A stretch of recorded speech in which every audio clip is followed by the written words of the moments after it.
As the two figures exited into the woods, getting out of eyesight, everyone in the group breathed a sigh of relief, except for Salus, who turned around looking to Melody. "Are you okay, sweetheart? I hope those two morons didn't upset you. You know I wouldn't let them do anything to you, right?" he said, as Melody got a somewhat strange look on her face, a mixture of embarrassment and confusion, before she started to see fog, a small amount of it, drifting off of Salus's form, beginning to levitate in front of him and create words floating there in midair. The words said, "They can still hear us.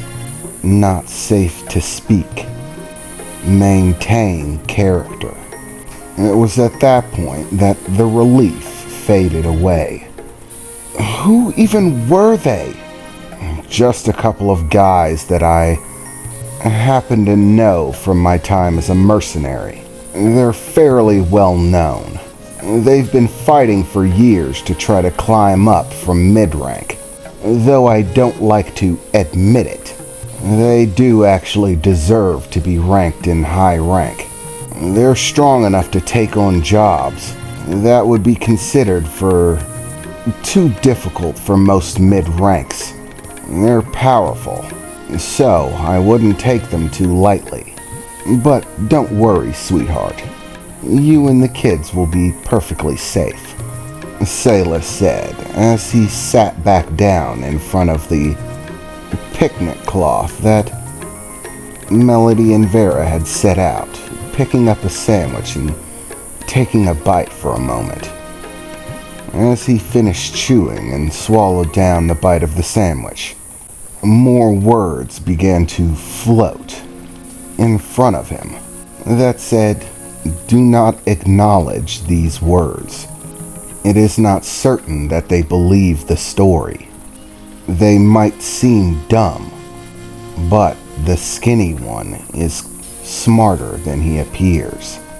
The large one can hear over very long distances. Even now, he can hear us speaking. We'll continue our meal as before. Just remember not to bring up anything about Talion's origins, his original mother or father, or the demon world in general. Nothing about our situation. Simply pretend that this is a nice family picnic. Once we are done eating, we will return to the house. There, Taleon will create a ward that will block out sound, long-range viewing spells, and any measure that they could use to spy on us. And we can talk openly. Until then, maintain character and act normal." After which, he finished chewing on his sandwich as the words dissipated away, flowing back to his body. Those two knuckleheads are nothing but trouble. Honestly, it's a pain. I know the big one can probably hear us talking right now, even from as far away as he is. Gives me the willies.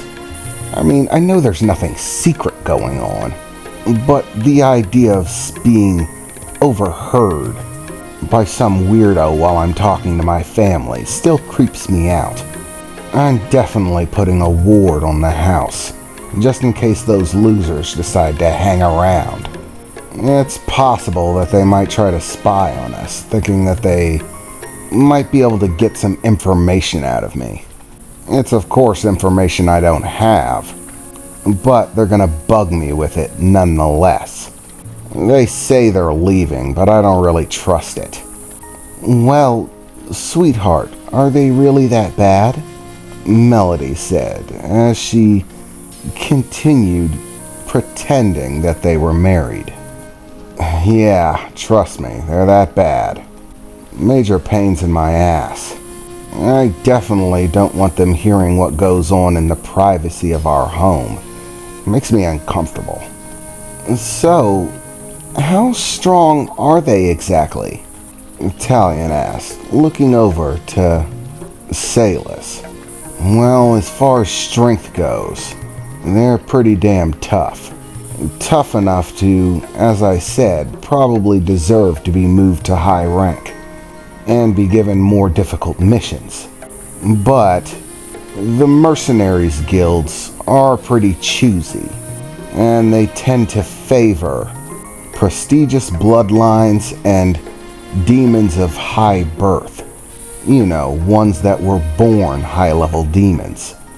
Demons that had to crawl up through the ranks, like me and them, don't really get the acknowledgement that we deserve. I had already made my way into the high rankings by the time that they joined, which, trust me, was a lot of work. Even with my level of skill and ability, I basically had to make myself so indispensable that they couldn't afford not to lift me up to high rank. Otherwise, they would have left me at low or mid-rank forever. Those two are in the process of trying to do the same. They're not as capable as me, but their skills and abilities are nothing to shake a candle at, not to be scoffed or written off. The scrawny one might not look it, but he's a skillful practitioner of both magic and close-range combat. He has a fairly balanced skill set. He's capable with both, which makes him exceptionally versatile, and despite his distasteful personality, he's far more cunning than he looks. He's got a brain in his head, even if he doesn't seem to. He is, after all, the brains of that two-person operation, as you could probably clearly tell. The other one, Crunch, he, well, is a lumbering oaf.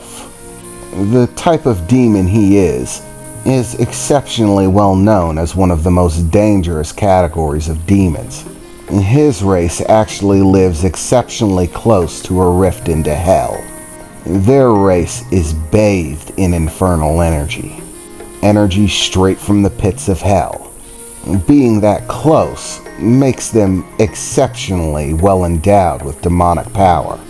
However, the intensity of the energy has some other negative effects, like reduced intelligence, ravenous hunger, and sporadic uncontrollable rage and bloodlust. If you want to know which of the two is the more dangerous outright, it's definitely him.